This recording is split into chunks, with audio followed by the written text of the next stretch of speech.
Mukama mulungi. God is very good all the time. Ekiseera kyonna. And all the time is good indeed. Amiina. Amen. Nze muzabbibu ogw'amazima. I'm the true vine.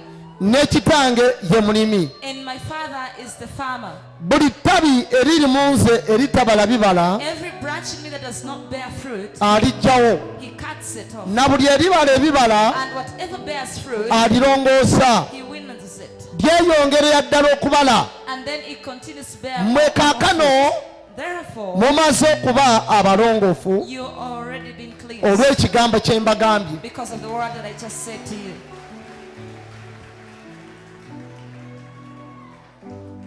Omuzabbibu The vine muti. is a tree. Haleluya. Amen. Yesu agambye nti nze muzabbibu Jesus has said, I'm the true vine. ogw'amazima. The true vine. Kitegeeza waliwo omuzabbibu Which means there's a vine ogw'amazima. that's real. Kyukira omugendo kitegeeza Which means that waliwo omuti there's a tree, ogw'amazima. the right one. Nze muzabbibu ogw'amazima. I am the true vine. Ne kitange ye mulimi. And my father is the farmer. I want to assure you. Njagala kakase. Njagala nkukakase. I want to assure you.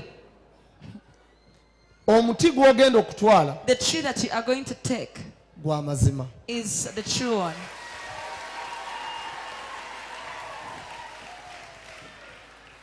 Omuti gwaki? The tree is what? Gwa mazima. It's of truth. Ate waliwo omulimi waagyo. And there's a farmer of those trees. Ye Yesu Kristo That is Omunazaleesi. Jesus Christ the Nazarene. Kineewunyisa nnyo omuntu It surprises me okuddawo n'avumirira emiti. whenever someone starts going against the tree. Ekisookera ddala First and foremost, gituyamba mu butonde bwaffe. they help us in our Eggwanga climate, lyaffe Uganda. in our country, Uganda. Ekyokubiri, Secondly, omuti ani yagutonda? who created the tree? Kati gwe lwaki ogufuula gwa sitaani? Why then do you turn it to be devilish Nga ngukuwadde. while I've given it to you? Why? Sitaani alina emiti gye yatonda. Does the devil have some kind of trees he Wanki? created? Sitaani alina emiti gye yatonda. Are there any trees that were created by the devil? Kati lwaki omusumba oyo Then why does that pastor agufuula gwa sitaani? turn the tree to be evil? Gano babawa amayembe. They're giving you demons. Ababawa emiti babawa amayembe. Those who give you trees, they be giving you demons. Ejjembe lirina omuti gwe lyakola. Is there a tree that was created by a demon? Nze muzabbibu ogw'amazima. I am the true vine, Ne kitange ye mulimi. and my father is the farmer. Buli ttabi eriri mu nze nga teribala bibala Whatever branch in me that does not bear fruit, alisaanyaawo. my father destroys it. Kitegeeza waliwo omuti Which means there's a tree ogw'amazima. of truth. Era Yesu Truth. nga ye mulimi. And Jesus is the At farmer. first Mukusoka, nali nga twasooka gaba emicungwa we first give out nga mulimu kalitunsi miyembe orange trees, eucalyptus, mango trees. revelation nejja Naye okubikuli, right? Later on came nti toddamu gaba kalitunsi, saying, don't give out eucalyptus again. abantu bange bawe emicungwa. Give my people oranges. Bw'onoova ku micungwa After oranges, odde ku miyembe, you go to mangoes. kubanga omuti ogwo Because that tree gugenda kufuuka is going to become eddagala mu luggya wammwe. a remedy in your compound. Buli alirya ku mucungwa ogwo In that whoever tastes that fruit of the aliwonyezebwa. orange shall be healed. By faith. Olw'okukkiriza, Number one, ekisooka, emiti gye mbawa the trees I give to you tegiriiko mizizo. have no conditions. No, No conditions. tegina mizizo. Nti bw'ogusimba n'ogukuba amabega, That once you plant it and you turn your back against it, it is bad. kiba kibi nnyo, kiba kibi. No. Tekiriyo.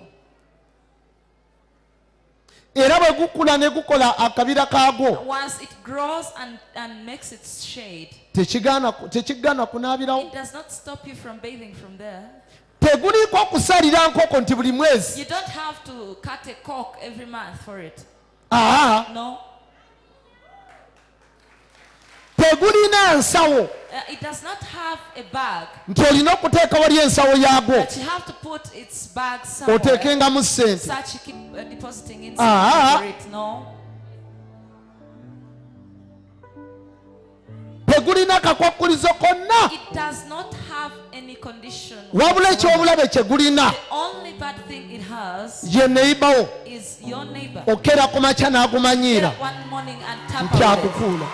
that he or she has uprooted.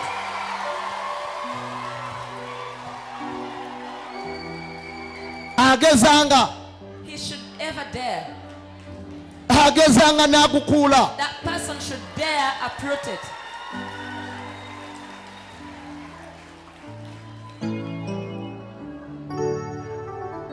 Nze muzabibu ogw'amazima I am the true vine, ne kitange and my father ye mulimi. is the farmer. Yesu ne kitaawe Jesus and his father bakola empeta made a ring ebagatta. that joins them. Kyava agamba That is why he says, bw'olaba ku nsi once you look at me, oba olabye Katonda. you will have seen God himself. Bw'olaba Katonda Once you see God, oba olabye ensi. you will have seen me as well. Bali They are two in one. balina empeta They are like a ring. They have a ring eyabagatta. that joined them. Kyenvudde ndeeta empeta nayo That is why I've brought a ring as well. nenkugamba nti empeta gye And nkuwa I've told you that the ring I'm giving unto you, nga bwe tulaba ggwe as it shall be that once we tuba see tulabye you, obugagga. we will have seen wealth. Bwe tulaba obugagga Once we see wealth, tuba tulabye ggwe. we will have seen you.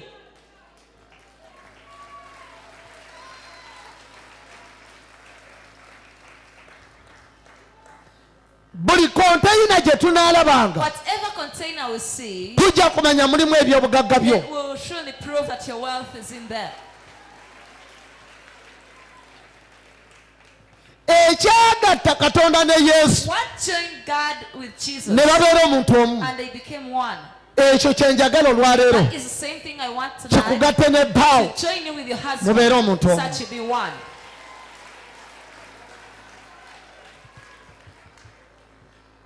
Mubeere omuti. Such you be a tree. Omukyala nga gwe muti A lady, you be the tree, ogw'amazima. the true vine. Bbaawo Your husband nga ye mulimi. and shall have to be the farmer. Aha! Kati nga buli ekiri mu masekkati gammwe In that whatever is a ministry nga buli ekiri mu maka gammwe or whatever is in your marriage, nga tekibala bibala while it does not bear fruit, it kisaanyizibwawo has got to be destroyed. oba Or else bbaawo your husband akisaanyaawo. has got to destroy himself.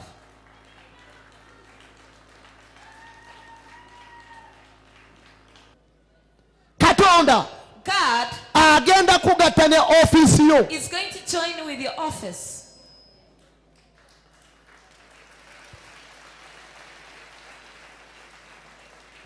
Nga buli ayingirawo In that whoever ng'ayagala okwawula ne ofiisi yo to come in and then separate you from your office, agenda kunzika that person is going to end nga up gwe bagobye. being fired instead.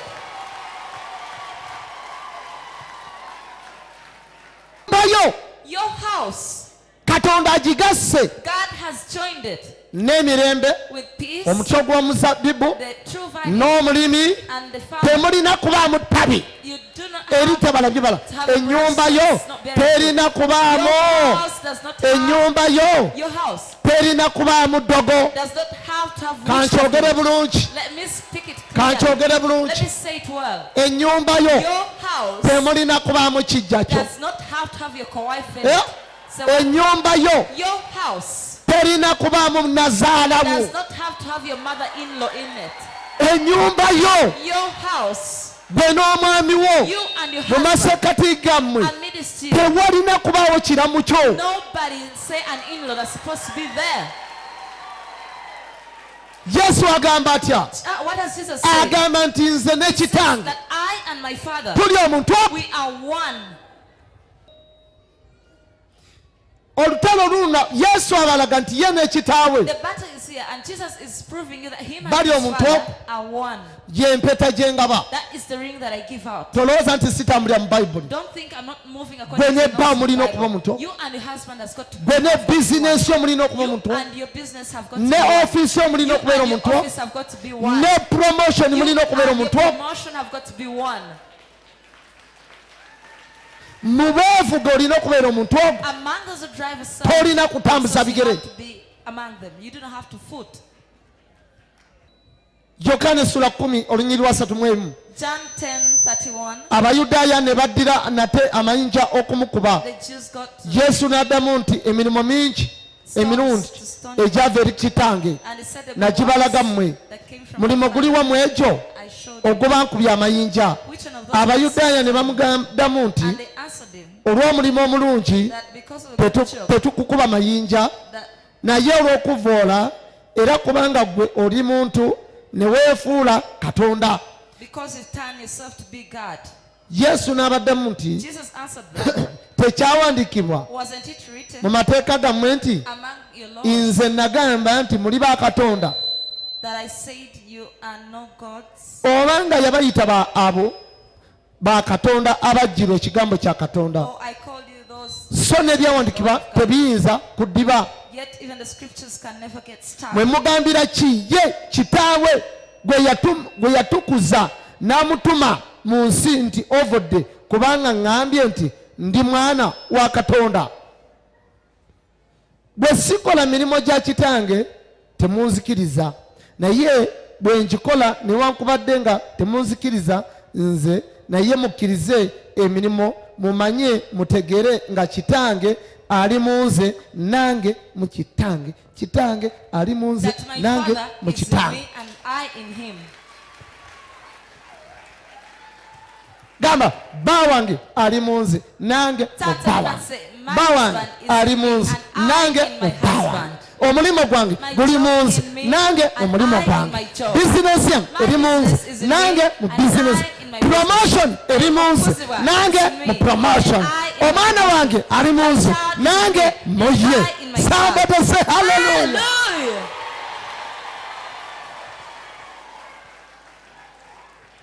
Otegedde kye mbadde ntegeeza? Have you got what I was saying? Baagezaako nnyo They tried hard okwawula Katonda okwawula Yesu ku Katonda, to separate Jesus from naye nga tekisoboka. God, yet it was Naye impossible. ogamba no, And he said, Nedda, eyo ansa gye mwagala answer you want, temuligifuna. you'll never get it. Oh, Mpaate ekikukubya amayinja and why we are stoning you? kubanga weeyita omwana wa Because you call Katonda. yourself a child of God. Lwaki weeyita omwana wa Why do you call Katonda? yourself a child of God? Baagala Yesu They want Jesus ayawukane to n'ekitaawe, separate from his father. bateeke wali So they put him aside ono and they said, this ye one Isa Masiyahu is the Messiah, Rasulullah. a son of a living God. Ah, kikulemye. To- Rasulullah. Rasulullah, that one. Bo baagala okugamba nti Yesu And they want you to say that nti Jesus. inna marisiu Isa ibn Maryam vunula Yes, Rasulullah vunula. yakola atya? Yasumulula, eh?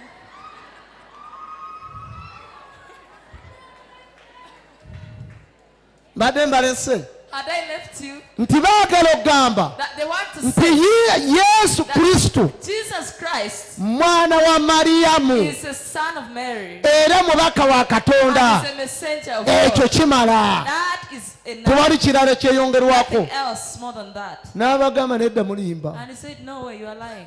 nti ekyo kye mulowooza That you're si thinking kyendi kyokka, is not only what I kitange am. My Father ali mu nze is in me. nange Even I ndi mmoje. am in him.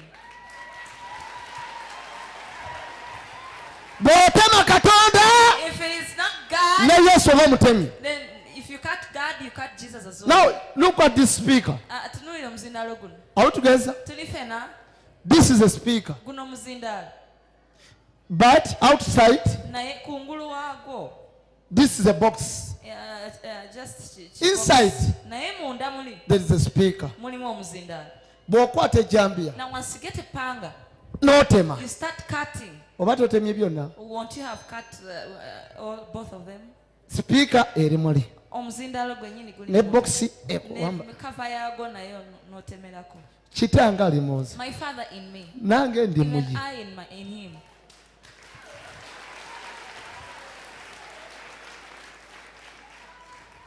nazaalawo Your mother-in-law ajja kufuba okulaba will try hard nti akwawukanya ne mutabani to we see that he separates you from his son. naye omwana ajja kuyimirira But mugambe the son maama will stand and tell the mother, ndi mu mukyala my wange mother, I mean my wife, ne mukyala and wange my wife ali mu is nze in me.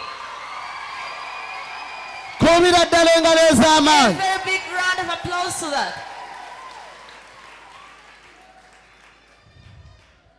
tuli wamu Are we together still? nze muzabbibu I am the true ogw'amazima vine, ne kitange and my father ye mulimi is a farmer. buli ttabi eriri mu nsi Whatever branch in me eritabala bibala that does not bear fruit, kitange my alisaanyawo father destroys it. naye gwe buli ekikolebwa musumba gwe But whatever is done, gwe amagezi go gakuwa you pastor, your gwe wisdom kikyo kyokola kyekituufu gives you kyokka that. Yours is the right thing that you do only. mukama ntumye The Lord has sent me mpa abantu emiti that I give people trees bagisimbe so they plant them. ate kiyamba n'obutonde It bwaffe even helps our climate. omusumba alina amagezi A wise pastor, n'olyoka oyita abawa obujulizi you call for those. mbona atwala omuti I took a tree naye gunfuukira and omusota it turned into gutya a snake. How? waliwo ne tv emu eyasoma eggulire Salam TV also. mbwe yafudde omuti gwe yajja wano mbu gwe gwamuse That the mwe one nga who died temunafa was killed by the tree. Bameka How many of you bagitwala? died? How many of you took the trees? aba mwe nga How temunafa come you're not dead though? gundi nno ogenda You're going by Zawe. nga mutya nnyo okufa As you're scared of death, bameka baagala okugenda mu ggulu how many of you want to go to heaven? ogenda kufa You'll have to die first. ate baagala nnyo okugenda mu ggulu naye tebaagala kufa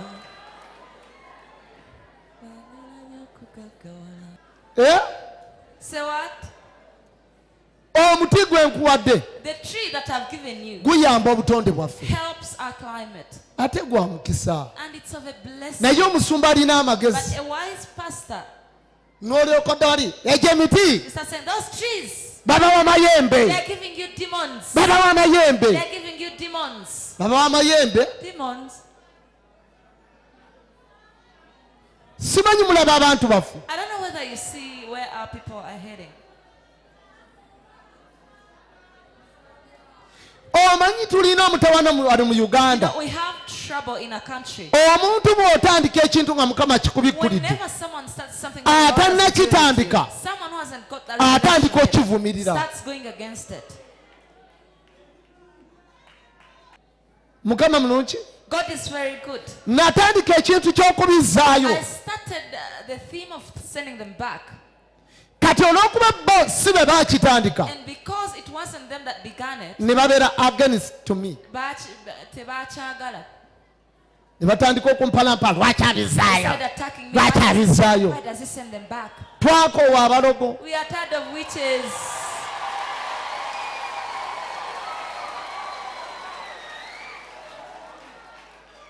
era nkuwa omuti I give you a tree. nkuwa omuti I give you a tree. naawe andaba ku abs Even ng'okyali if waka you're watching me on ABS while I duuka sit at misinde home, eva ku bigambo run by'abantu very quickly, leave alone people's words. jangu weefunira omuti Come get your tree. teri agenda kuddamu kuloga No one is going to bewitch you ever again.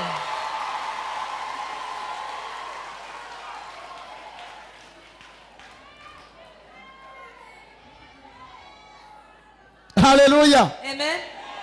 kye mulina okumanya What you've got to know mu nsi that on earth baagala nnyo abantu ababonaabona people like to see others suffering. kati ekiri mu basumba So what's in pastors? baagala nnyo omusumba ng'oli wansi They waabwe want a pastor that's just below them. kasoba ng'oli musumba oli mwavu As long as a broke pastor, ettaka lyoliko the land that you're own, ettaka lyoliko the land that opangisa bupangisa you're having, you just landiroodi bw'aba akubanja when the landlord is demanding, teri musumba alinnyayo no pastor will ever step there. yaga bwajja when the wind comes, when the wind blows, teri musumba obana n'atikkula obubaati ku kkanisa. no pastor will come and help you take Teri musumba ajja no pastor will come n'akuyamba. to assist you. Naye gwe tandika Omukama atandika okukozesa. But let the Lord start Bakulabe nga naawe otandise okuvaayo. Ojja kulaba emimwa mu nnyindo. Ayana kalati. their mouths in their nose. That one. Those ones go under. Ne batandika okulabashaka. And they'll start Rabashaka Mama. Rabashaka mama. Rabashaka mama. Tukutula emizimu. Break the spirits. Tukutula Break the emiti. trees. Tukutula watermeloni. The watermelon. Tukutula amagi. Eggs. Tukutula empeta. Ribashaka mama.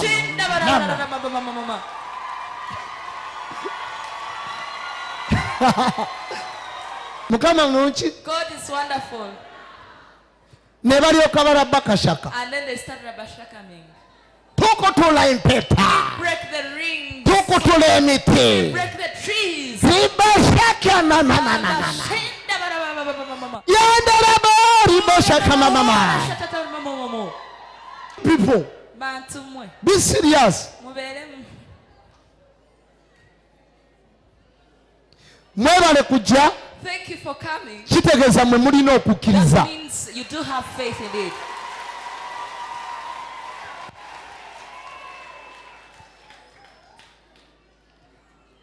Muve ku nonsense w'abantu. Leave that rubbish of other people.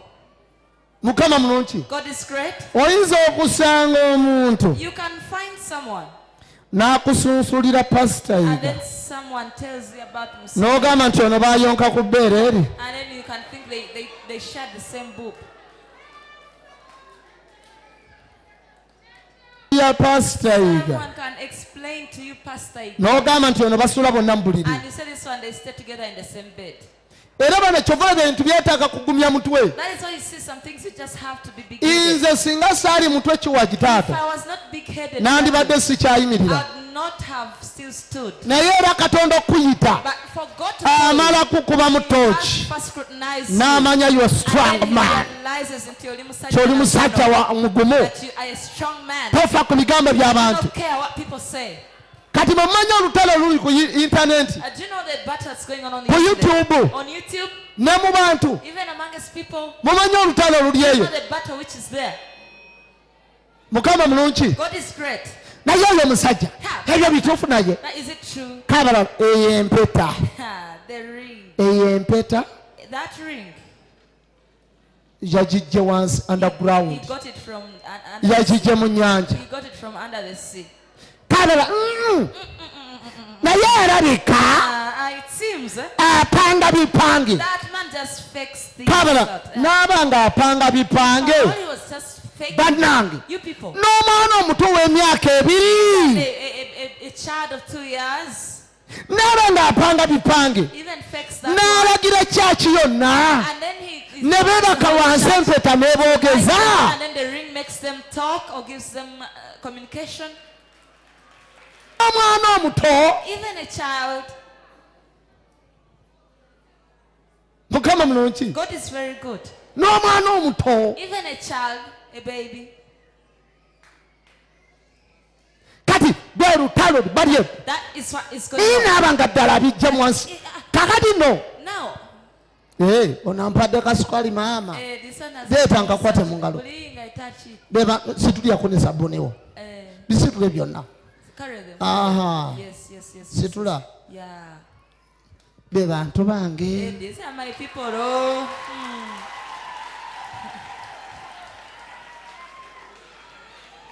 Ampadde kasukali She has given me some sugar ne sabbuuni. with some soap. Bira Yesu engalo ez'amaanyi. Powerful hand up to Jesus, everybody.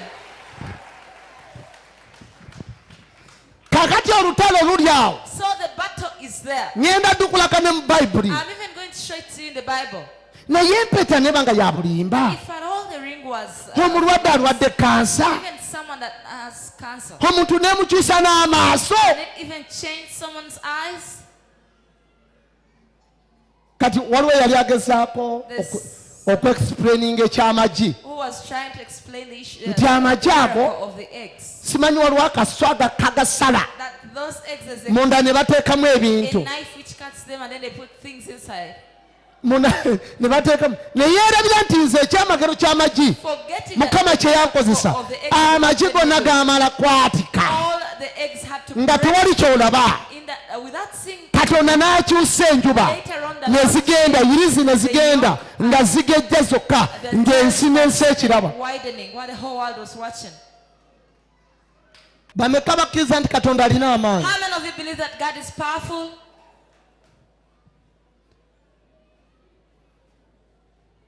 yimirira ku bigere ebyo Stand up on your feet. teeka emikono gyo mu bbanga Raise up your feet.